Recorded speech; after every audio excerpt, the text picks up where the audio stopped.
बेटा I hope आपकी जो कॉपीज चेक हुई है एक एक बच्चे की, तो उससे आपको फायदा हुआ होगा। और बहुत सारे बच्चे ऐसे भी मिले हमें, ऐसे भी मिले जिन्होंने अभी तक अपना काम कंप्लीट नहीं किया। तो बेटा आपसे रिक्वेस्ट है कि आप अपना काम कंप्लीट करें, ठीक है, और उसे चेक भी करवाएं, ठीक है, रेगुलरली। क्योंकि बेटा अगर किसी का लॉस है तो वो सिर्फ आप है, ठीक है, क्योंकि आप ही की क्लास में बहुत सारे बच्चे ऐसे हैं जिनके बहुत अच्छे नंबर भी आए हैं, जो कॉपी चेक करने पे पता चला कि वाकई में वो बच्चे कितने रेगुलर हैं। हालांकि हम रेगुलर कॉपी आपकी चेक करते हैं, बट फिर भी बहुत सारे बच्चे बेटा ऐसे हैं जो कॉपी चेक नहीं करवाते, ठीक है ना। तो आप सभी अपनी कॉपी रेगुलर रखिए, क्योंकि अब मंडे टेस्ट आपके दोबारा से स्टार्ट होने वाले हैं, ठीक है। सिलेबस में यही बता देती हूँ बेटा, आपका भी टेस्ट होगा इस मंडे, आपका भी टेस्ट होना है, तो मैं कंप्लीट प्लान टिश्यू दूंगी जहां तक मैंने पढ़ा दिया है। कोशिश करेंगे कि आपका प्लान टिश्यू यहाँ पे कंप्लीट हो जाए। एक आज की वीडियो और एक कल की वीडियो भी बेटा कंप्लीट हो जाएगा, ठीक है ना, क्योंकि आपका सिर्फ जाइलम और फ्लोएम बचा हुआ है। तो जाइलम एक लेक्चर में और फ्लोएम एक लेक्चर में, छोटे छोटे टॉपिक्स में मे भी आपका क्लियर हो जाए, ठीक है। तो जितना पढ़ाऊंगी उतना ही दूंगी, लेकिन बेटा prepare yourself for Monday test, and if you are facing any problem then always feel free to ask any question in your doubt class, okay। Doubt class किसी वजह से अटेंड नहीं कर पा रहे हो तो नो प्रॉब्लम, बट आप एटलीस्ट हमें बताओ आपकी प्रॉब्लम, और आप किसी भी टाइम पे आप पर्सनल नंबर पे क्वेश्चंस पूछ सकते। Okay, so let's start our lecture बेटा। What we have studied about permanent tissues, okay। in our previous section we have studied about permanent tissues, and permanent में भी हमने protective permanent पढ़े थे, जिसमें हमने एपिडर्मिस और कॉर्क पढ़ा है, ठीक है। इससे पहले हमने पढ़े थे आपके simple permanent tissues. Simple permanent tissues में हमने पढ़ा है पेरेन्काइमा, कोलेनकाइमा एंड स्क्लेरेन्काइमा, ठीक है। आज क्या पढ़ेंगे हम बेटा? आज हम पढ़ेंगे कॉम्प्लेक्स परमानेंट टिश्यू। कॉम्प्लेक्स यानी कि कॉम्प्लेक्स वर्ड का मतलब क्या है? सिंपल और कॉम्प्लेक्स में क्या डिफरेंस था? सिंपल में सारे के सारे tissue is a group of cell, और उस ग्रुप में सारे सेल क्या थे? सिमिलर थे, एक जैसे थे, ठीक है। उनका ओरिजिन सेम था, वो सेम काम कर रहे हैं, बट उनकी जो स्ट्रक्चर है दैट इज ऑल्सो सेम, है ना। बट यहाँ पे क्या है बेटा? यहाँ पे ये कॉम्प्लेक्स टिश्यू है, मतलब इनके अंदर क्या है? एक से ज्यादा टाइप के सेल है, लेकिन उनका ओरिजिन सेम है, वो सेम मदर सेल से बने हैं, ठीक है, और काम भी सारे मिलकर एक ही कर रहे हैं। आई बात समझ में? तो group of tissues having dissimilar cells है, ठीक है, but with a common origin and are performing same function that are defined as complex tissues, ठीक है। तो यहाँ देखो बेटा डेफिनेशन में क्या लिखा है? These tissues consist of more than one type of cells, ठीक है। Having मतलब इनमें एक से ज्यादा टाइप ऑफ सेल मिलते हैं, ठीक है ना। इसके साथ साथ having a common origin, इनका जो origin, इनकी जो मदर सेल है that is same mother cell है, ठीक है। And all these cells coordinate मतलब मिलकर एक साथ काम करना, मतलब मिलकर कुछ कोऑर्डिनेशन रखना, ठीक है ना।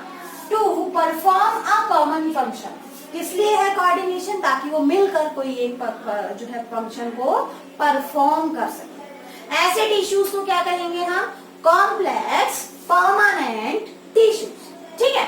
Now these are of two types. Basically हम किसके बारे में पढ़ेंगे? दो टाइप्स। हमने जो टेबल बनाई थी उस टेबल के अंदर हमने पढ़ा भी था जाइलम एंड फ्लोएम, ठीक है। जाइलम को वुड भी कहा जाता है, किसके लिए होता है? For transport of water and minerals, ठीक है। हम डिटेल से करेंगे पूरा जाइलम, इसका स्ट्रक्चर कैसा होता है, कौन सा पार्ट किस टाइप का होता है, everything we will go in detail.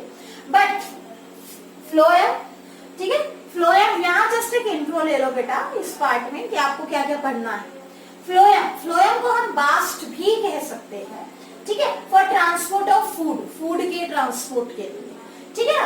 और देखो एक चीज बेटा ध्यान में रखना, आगे चल के जब हम एनिमल टिश्यू पढ़ेंगे तो एनिमल में भी क्या होते हैं? कुछ ट्रांसपोर्ट वाले टिश्यूज होते हैं, जो ट्रांसपोर्ट वाले टिश्यूज होते हैं उनको बोलते हैं कंडक्टिंग टिश्यूज। सिमिलरली प्लांट्स में जो कंडक्टिंग टिश्यू है वो क्या है, जाइलम एंड फ्लोएम, बोथ, दोनों ही कंडक्टिंग टिश्यू है।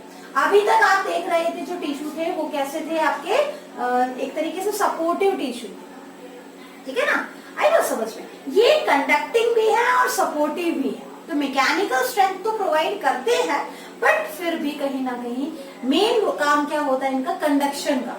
अब xylem water and mineral conduct कर रहा है और phloem is conducting your food, okay, food in plants. तो देखो both xylem and phloem are conducting tissues and also known as vascular tissue। बहुत इंपॉर्टेंट टर्म है बेटा, डायरेक्ट क्वेश्चन पूछा जाता है कि वैस्कुलर टिश्यूज के नाम बताओ, प्लांट्स में वैस्कुलर टिश्यूज के नाम बताओ, ठीक है। जब आप सारे टिश्यूज पढ़ोगे तो यू गेट कंफ्यूज्ड, ये वैस्कुलर टिश्यू क्या पूछ लिया, these are your conducting tissues, तो you have to simply answer xylem and phloem. Xylem for conduction of water and minerals and phloem for conduction of food.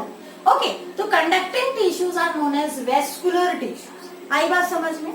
Okay, now let's begin with the xylem. Okay, xylem को start करते हैं detail से पढ़ना। Now बेटा पहले बात करते हैं xylem के बारे में, ठीक है। देखो जाइलम क्या है, वैस्कुलर भी है और मैकेनिकल टिश्यू भी है, यानी कि कंडक्टिंग टिश्यू तो है ही, वाटर और मिनरल्स को ट्रांसपोर्ट कर रहा है, ठीक है ना, बट यहाँ पे ध्यान रखना ये सपोर्टिव भी है। कैसे, क्योंकि इसके जो कंपोनेंट्स होते हैं वो बेटा कुछ ना कुछ सपोर्ट भी प्रोवाइड कर रहे हैं, आई बात समझ में, that's why it is mechanical also, ठीक है। अब देखो it is composed of 4 elements. अच्छा एक पॉइंट और ऐड कर लेना बेटा, it conduct water and mineral in plants, water and minerals in plants, plants के अंदर वाटर और मिनरल्स का ट्रांसपोर्ट करता है, ठीक है। और इसके 4 एलिमेंट या 4 कंपोनेंट्स हैं, मतलब हमने पढ़ा कि एक कॉम्प्लेक्स टिश्यू अलग अलग टाइप के सेल्स से बनता है, तो ये जो है this is a complex tissue, xylem एक कॉम्प्लेक्स टिश्यू है, और इस कॉम्प्लेक्स टिश्यू के अंदर कितने टाइप के सेल्स हैं, ठीक है, that are component of cell, मतलब इस जाइलम में कितने कितने टाइप के आपको सेल्स मिलेंगे, हम वो पढ़ रहे हैं, ठीक है। तो उन टाइप्स को हमने एलिमेंट्स या कंपोनेंट कहा, मतलब कितने टाइप के सेल मिलेंगे आपको, ठीक है। तो बेसिकली जाइलम को बनाने वाले जो सेल्स होते हैं वो 4 अलग अलग टाइप के होते हैं, चारों के नाम देखो, tracheids, vessels, xylem parenchyma and xylem fibres. देखो जाइलम पैरेन्काइमा, जो पैरेन्काइमा आप पढ़कर आए हो सेम पैरेन्काइमा है, बट इसमें जो पैरेन्काइमा है वो कहीं ना कहीं वाटर के ट्रांसपोर्ट में भी रोल प्ले कर रही है, इसलिए इसको जाइलम पैरेन्काइमा बोलते हैं। स्ट्रक्चर बिल्कुल सेम है बट कहीं ना कहीं रोल थोड़ा सा कंडक्टिंग भी है, ठीक है। स्क्लेरेन्काइमा वही सेम टाइप की स्क्लेरेन्काइमा है, बट डिफरेंस क्या है बेटा, ये क्या कर रहा है आपका, कहीं ना कहीं मैकेनिकल सपोर्ट प्रोवाइड कर रहा है, और कंडक्शन में भी थोड़ा बहुत, ज्यादा तो नहीं कह सकते बट थोड़ा बहुत रोल होता है, ठीक है। बेसिकली ये स्ट्रेंथ प्रोवाइड करता है जाइलम टिश्यू को। तो 4 अलग अलग टाइप के सेल आपने देखे, tracheids, vessels, xylem parenchyma and xylem fibre. Now the important question from competition point of view, important question क्या है बेटा, ये जो आपके 4 कंपोनेंट्स है, 4 टाइप की जो सेल्स आपके जाइलम को बना रहे हैं, उसके अंदर कुछ डेड है, कुछ लिविंग, और कुछ भी छोड़ो, सिर्फ पैरेन्काइमा जो है दैट इज लिविंग, अदरवाइज चाहे वो ट्रैकेड हो, चाहे वेसल्स हो, चाहे फाइबर्स हो, सारे डेड। तो out of 4 components in case of xylem, 3 are dead, okay, 3 are dead and only 1 is living, and that living one is xylem parenchyma। तो सिर्फ पैरेन्काइमा लिविंग है, बाकी के 3 कंपोनेंट इसके डेड होते हैं, क्लियर, ठीक है। अब देखो ट्रैकेट्स की बात करते हैं कि ट्रैकेट्स दिखने में कैसे होते हैं। तो ये आपको एक ट्रैकेड सेल दिखाया है, तो देखो बेटा ये सिंगल सेल्ड होते हैं, ठीक है ना, ऐसा नहीं है कि बहुत सारे ट्रैकेट्स एक साथ जुड़ गए, जुड़ते हैं बट एक कंप्लीट कंटिन्यूअस ट्यूब नहीं बनते, ठीक है, इस टाइप का ये एक ट्रैकिड मैंने आपको बना के दिखाया है, ये हाईली लिग्निफाइड होता है। ठीक है, तो इस स्ट्रक्चर को देख के हम क्या कह सकते हैं, ये दोनों एंड इसके टेपरिंग है। टेपरिंग एंड का मतलब नुकीले से, ठीक है, तो इलोंगेटेड है, लंबे लंबे होते हैं, और टेपरिंग एंड्स होते हैं। टेपरिंग एंड्स आप देख रहे हो ना डायग्राम में कैसा होता है टेपरिंग एंड, ठीक है, नुकीले से एंड जिसको बोलते हो। तो elongated cells with tapering ends, लंबे लंबे सेल्स होते हैं और इनके एंड पतले होते हैं। ठीक है, हाईली लिग्निफाइड, बेटा लिग्निफिकेशन में आपको पहले भी समझा चुकी हूँ, जब लिग्निन की डिपोजिशन होती है तो इसके चारों तरफ इसके सेल वॉल में बहुत ज्यादा लिग्निन डिपॉजिटेड होता है। ठीक है ना, इसी वजह से क्या है कि ना देखो ऊपर से तो खुला हुआ नहीं है ना, और वाटर के कंडक्शन में ये कैसे रोल प्ले करेगा, तो देखो आसपास मान लो ये एक ट्रैकिड है तो दूसरा ट्रैकिड इसके पास ऐसे होगा, तीसरा इसके पास ऐसे होगा, चौथा, तो आपस में ये क्या होता है ऐसे ऐसे बंडल बना लेते हैं। ठीक है, आई बात समझ में। और इनका जो ट्रांसपोर्ट होता है, देखो लिग्निन लिग्निफिकेशन जब हमने किया था तो हमने किया था वो जगह जहां लिग्निन के डिपोजिशन एब्सेंट होती है उसको हमने नाम बताया था पिट, है ना। तो देखो हाईली लिग्निफाइड होते हैं, इसलिए इसका जो ल्यूमेन होता है, ल्यूमेन मतलब अंदर का जो डायमीटर, ठीक है, वो छोटा होता है, एंड हैव पिट्स, पिट्स होते हैं फॉर लैटरल ट्रांसपोर्ट। ठीक है ना, लैटरल तो नहीं कहेंगे, for transport of water and minerals. ठीक है, आई बात समझ में। तो एक बार इसका स्क्रीनशॉट ले लो बेटा, आगे आपको कंटिन्यूअस ही बता देते हैं। अब देखो ये डायग्राम भी आप बना लेना। नेक्स्ट देखो क्या है आपका, देखो ये तो हमने बात की किसकी, ट्रैकिड्स की। दूसरा कंपोनेंट क्या है बेटा, वेसल्स। ठीक है, नेक्स्ट कंपोनेंट क्या है आपका, वेसल्स। अब देखो वेसल्स दिखने में कैसे होते हैं, ये भी इलोंगेटेड सिलेंड्रिकल सेल्स होते हैं। ठीक है, सेकंड क्या है आपके, वेसल्स। वेसल्स क्या है बेटा, दिस आर इलोंगेटेड, इलोंगेटेड, ठीक है, and cylindrical cells, cylindrical cells होते हैं। कैसे, जैसे देखो अगर हम ऐसे देखें, मान लो ये आपका ये इस तरीके से, ठीक है, और ये हाईली लिग्निफाइड है, जैसे लिग्निफाइड है। ठीक है ना, आई बात समझ में, मतलब लिग्निन की डिपोजिशन है, ये यहाँ पे लिग्निन की डिपोजिशन मिलती है इसमें ऐसे, तो मैं शो नहीं कर रही हूँ। ठीक है ना,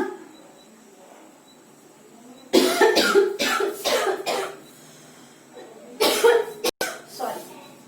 ठीक है, तो ये जो आपको एक डायग्राम दिखाया है बेटा, ये किसका है, ट्रैकिड्स का है। इसमें भी बेटा जगह जगह पिट्स तो होते हैं, क्योंकि लिग्निन की डिपोजिशन है तो जगह जगह पे पिट्स भी आपको मिलेंगे।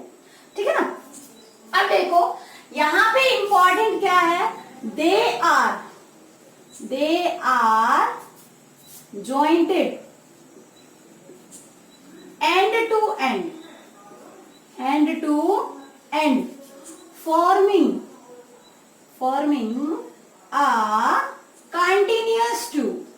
ठीक है, वो एक दूसरे के एंड, मतलब ये एक सेल बनाया है मैंने। दूसरा जो आपका ट्रैकिड होगा वो ऐसे, सॉरी वेसल होगा, वो इसके नीचे आके ऐसे इसके एंड से ज्वाइंट हो जाएगा। ठीक है ना, ये तो तीसरा आके यहाँ ज्वाइंट हो जाएगा ऐसे। आई बात समझ में। तो इनके अंदर जो कनेक्शन होता है वो एंड टू एंड कनेक्शन होता है, वेसल्स में ऐसा नहीं था। ठीक है ना, और इनके जो एंड वॉल्स होती है वो धीरे धीरे डिसॉल्व हो जाती है और एक कंटिन्यूअस ट्यूब बन जाती है। जैसे देखो मैं आपको रफ डायग्राम की फॉर्म में एक दिखाती हूँ। ठीक है, मान लो आपका ये एक वेसल है, थोड़ा छोटा डायग्राम ले लेते हैं। ये एक वेसल, ये दूसरा वेसल, ये तीसरा वेसल, ठीक है, और ये चौथा वेसल, ऐसे करके। मान लो ये रूट वाला हिस्सा है, क्योंकि ऑब्वियसली वाटर एंड मिनरल्स कहाँ से होगा एब्जॉर्ब, रूट से होगा, है ना। तो रूट जाइलम, उसके बाद स्टेम जाइलम, लीफ की जाइलम, ठीक है, उनमें जो वेसल वाला पार्ट है वो कंटिन्यूअस ट्यूब बना है। धीरे धीरे इनके बीच में जो वॉल थी, एंड वॉल्स थी, वो डिसॉल्व हो जाती है। ठीक है ना, आई बात समझ में। ठीक है, तो ये कंटिन्यूअस ट्यूब बन गई। ठीक है, तो ध्यान रखना वेसल्स जो होते हैं वो क्या होते हैं, एंड टू एंड कनेक्टेड होते हैं। They are conjointed end to end forming a continuous tube, and walls get dissolved। ठीक है, एंड वॉल्स क्या हो जाती है, डिसॉल्व हो जाती है। आई बात समझ में? ठीक है ना। तो इस तरीके से बेटा आपको याद रखना है, ठीक है ना। और they are also highly lignified, they are also highly lignified. ठीक है, लिग्निफाइड का मतलब क्या होती है, ये एक दूसरे से, इनके अंदर क्या होता है, लिग्निन की डिपोजिशन होती है। ठीक है, और पिट्स भी प्रेजेंट होते हैं इनके अंदर। ठीक है, pits are also present, pits are also present, ये भी ध्यान रखना आपको। ठीक है, अब जो इंपॉर्टेंट चीज है बेटा जो आपको याद रखनी है एग्जाम पॉइंट ऑफ व्यू से, क्या याद रखना है आपको? देखो ट्रैकियस जो है, सबसे पहले ये कुछ पॉइंट्स है बेटा, यहां तक कर लो। ठीक है ना, चलो मैं पहले पूरा जाइलम करवा देती हूँ, उसके बाद पॉइंट्स लिखवाऊंगी। ठीक है, अब बात करते हैं third one, xylem parenchyma. Xylem parenchyma, ठीक है, ये क्या है? दीज आर पैरेन्काइमा सेल्स, ठीक है, which are conducting water and minerals in lateral side। ठीक है ना, तो मैकेनिकल सपोर्ट भी प्रोवाइड कर रही है और कंडक्शन का भी काम कर रही है। तो these are parenchymal cells which show lateral मतलब sideways, which show lateral transport of water and minerals। आई बात समझ में? sideways, they also store food,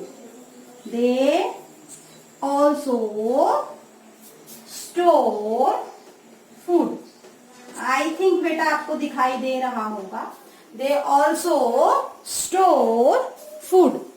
ठीक है, समझ में आया? तो एक बार इसका स्क्रीनशॉट ले लो बेटा। ठीक है, अब आगे करते हैं जाइलम स्क्लेरेन्काइमा। ठीक है ना, जाइलम स्क्लेरेन्काइमा। ठीक है, जाइलम स्क्लेरेन्काइमा। तो देखो जनरली आप जो जूट फ्लस्क और हमको बोल रहे थे ना, तो उसमें मैं आपको नेक्स्ट वीडियो जब भेजेंगे तो वहां पे आपको स्पेसिफाई कर देंगे कौन सा फ्लोएम का फाइबर होता है, कौन सा जाइलम का फाइबर होता है। ठीक है, फिलहाल के लिए आप इतना ही करो। Fourth one, D is your xylem fibres. ठीक है, अच्छा एक चीज ध्यान रखना, एक एक पॉइंट सभी का आपका बढ़ जाता है। मैंने आपको कॉमन फॉर्म में लिखवाया है, जैसे ट्रैकिड्स है, ट्रैकिड्स के बारे में जो 2 पॉइंट्स लिखवाए, एक आप अपने तरफ से ऐड कर सकते हो, क्या कि दे आर डेड सेल्स, है ना, ऐसे करके। वेसल्स में दे आर डेड सेल्स। ठीक है, parenchyma they are the only living component of xylem. ठीक है, और फाइबर में दे आर डेड सेल्स। ठीक है, और ये क्या करते हैं? They are dead cells, okay, they are dead cells which play supportive role,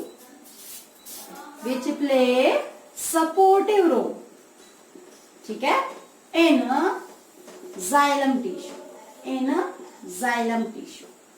आई बात समझ में? ठीक है, तो ये बात हो गई बेटा किसके बारे में? जाइलम फाइबर के बारे में। ठीक है, अब जो है कुछ इंपॉर्टेंट पॉइंट्स देखते हैं, इंपॉर्टेंट पॉइंट्स की बात करते हैं बेटा।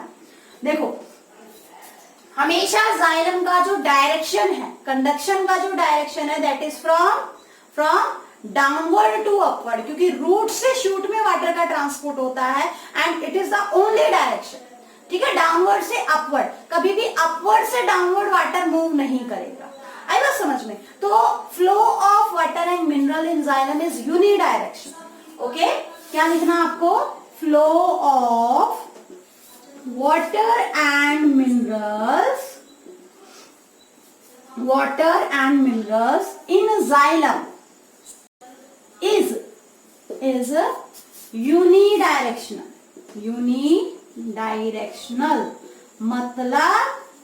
मतलब that is from downward to upward। ओके, रूट से शूट की तरफ ट्रांसपोर्ट होगा, बाकी ऐसा नहीं है कि ऊपर से नीचे ट्रांसपोर्ट। ठीक है, दूसरी चीज that you have to remember, देखो बेटा जनरली जो कॉम्पिटिटिव एग्जाम में पूछी जाती है वो क्या, देखो ट्रैकिड्स जो है इनको पढ़ने से पहले एक बार देख लेते हैं। देखो बेटा आगे चल के जब हम डाइवर्सिटी पढ़ते, ठीक है पढ़ते, क्योंकि ऑब्वियसली अभी हम नहीं करेंगे क्योंकक्योंकि आपके सिलेबस से हटा दिया गया है डाइवर्सिटी वाला chapter, but don't worry about that. जहां सॉरी जहां जहां यूज होगा ओके वहां वहां आपको मैं बता दूंगी। देखो प्लांट 5 टाइप के होते हैं। सबसे सिंपल मोस्ट जो प्लांट होते हैं ना उनको बोलते हैं थैलोफाइटा।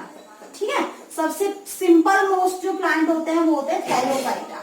ठीक है, उसके बाद आते हैं आपके ब्रायोफाइटा, ब्रायोफाइटा, फिर आते हैं आपके टेरिडोफाइट्स, टेरिडोफाइट्स। हर टाइप के प्लांट की अपनी एक कैरेक्टरिस्टिक होती है। ठीक है, उसके बाद आते हैं जिम्नोस्पर्म्स, जिम्नोस्पर्म्स, और अल्टीमेटली बेटा आपके आते हैं सबसे कॉम्प्लेक्स प्लांट जो आप देखते हो दैट इज एंजियोस्पर्म्स। जितने भी फ्लावरिंग प्लांट्स होते हैं उनको एंजियोस्पर्म्स बोलते हैं। ठीक है, तो देखो थैलोफाइटा के अंदर कोई वेस्कुलर टिश्यू नहीं था। ठीक है, ब्रायोफाइट में कोई वेस्कुलर टिश्यू नहीं था। सबसे पहले जो वेस्कुलर टिश्यू मिले थे वो टेरिडोफाइट्स में मिले थे। पहला पॉइंट जो इंपॉर्टेंट है। दूसरी चीज देखो टेरिडोफाइट और जिम्नोस्पर्म में बेटा ये जो जाइलम था ये भी कंप्लीट नहीं बना था, इसमें सिर्फ वेसल्स कंडक्टिंग टिश्यू थे। ठीक है, यहाँ पे जो सॉरी ट्रैकिड्स कंडक्टिंग टिश्यू थे, वेसल्स आर एब्सेंट। वेसल्स हमेशा सिर्फ एंजियोस्पर्म में मिलेंगे, आपके टेरिडोफाइट और जिम्नोस्पर्म में एब्सेंट होते हैं। ठीक है, तो ये पॉइंट्स है बेटा that you have to remember. मैं एक बार आपको नोट डाउन करवा देती हूँ। ठीक है, अगर समझ में आता है तो बहुत अच्छी बात, नहीं आता तो बेटा मैं डाउट क्लास में आपको दोबारा से समझा दूँ। ठीक है, क्या लिखना है यहाँ पे आपको, पहली बात thallophyta and bryophyta, and bryophyta okay they lack does not have vascular tissues। ठीक है, इनमें कोई वेस्कुलर टिश्यूज नहीं होते। ठीक, इसके बाद नेक्स्ट पॉइंट क्या पढ़ना है आपको, टेरिडोफाइट्स, टेरिडोफाइट्स, पी साइलेंट है बेटा यहाँ पे। टेरिडोफाइट्स क्या है, first plant to have vascular tissues, to have vascular tissues। ठीक है, एक बार स्क्रीनशॉट ले लो बेटा इसका, ठीक है ना। और इसके बाद देखो बेटा next point that you have to remember, इसके बाद और क्या याद रखना है, 1-2 पॉइंट्स और हैं।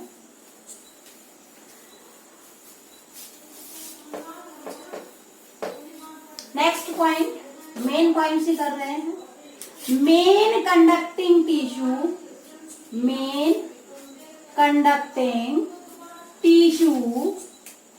in pteridophytes and gymnosperms। ठीक है, वहां से क्या दोगे बेटा, आप लिखोगे ट्रैकिड्स। आई बात समझ में, इसका मतलब that is vessels are absent, vessels are absent in these two types of plant, pteridophytes और जिम्नोस्पर्म में बेटा कंडक्टिंग टिश्यू तो होते हैं बट इसमें क्या नहीं होगा, आपके वेस्कुलर टिश्यूज नहीं होंगे, सॉरी आपका वेसल्स नहीं होगा। ठीक है, इसके अलावा नेक्स्ट क्या है बेटा, वेसल्स आर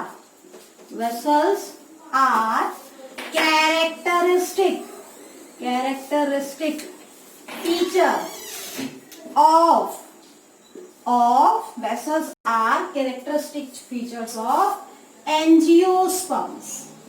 ठीक है। एंजियोस्पर्म्स का मतलब क्या होता है बेटा, आपके फ्लावरिंग प्लांट्स को बोलते हैं। देखो अभी आपने नहीं पढ़ा है, इसीलिए हो सकता है ये चीज आपको समझ में ना आया, आपको क्रैम करना पड़े। बेटा ये एक इंफॉर्मेशन है, ठीक है ना, जो आपको क्रैम करनी पड़ेगी, ठीक है। क्योंकि अभी डाइवर्सिटी हम लास्ट में आपको पढ़ाएंगे, जब मेरा टाइम लगेगा तब मैं आपको अलग से करवाऊंगी। पहले सिलेबस कर लेते हैं, उसके बाद आपको डाइवर्सिटी में करवा दूंगी। तो वहां मैं समझाऊंगी इन प्लांट्स के बारे में कि टेरिडोफाइट क्या होते हैं, जिम्नोस्पर्म क्या होते हैं, एंजियोस्पर्म क्या होते हैं, ब्रायोफाइट्स क्या होते हैं, थैलोफाइट्स क्या होते हैं। फिलहाल के लिए बेटा you have to cram, okay. तो पढ़ लो, बस आपको याद रखना है कि वेसल्स सिर्फ और सिर्फ एंजियोस्पर्म में मिलेंगे और ट्रैकिड्स आपको एंजियोस्पर्म और जिम्नोस्पर्म और सभी जगह मिलेंगे, ठीक है ना। पहले ऐसे प्लांट जिसमें आपको वेस्कुलर टिश्यूज मिले थे कौन से हो जाएंगे आपके, pteridophytes, okay. So that's all for your xylem, okay. Xylem के बारे में इतना ही था बेटा। एक अलग सा डायग्राम मैं आपको भेजूंगी जिसमें आपकी कंप्लीट जाइलम टिश्यू के बारे में है, ठीक है। तो वो भी आपको ड्रॉ करना है, ठीक है ना। इन सभी को अगर हम एग्रीगेटेड फॉर्म में देखते हैं तो वो मैं आपको दिखा दूंगी डायग्राम, ठीक है ना। तो that's all for today's lecture बेटा। कल के लेक्चर में we will discuss phloem, okay. Thank you.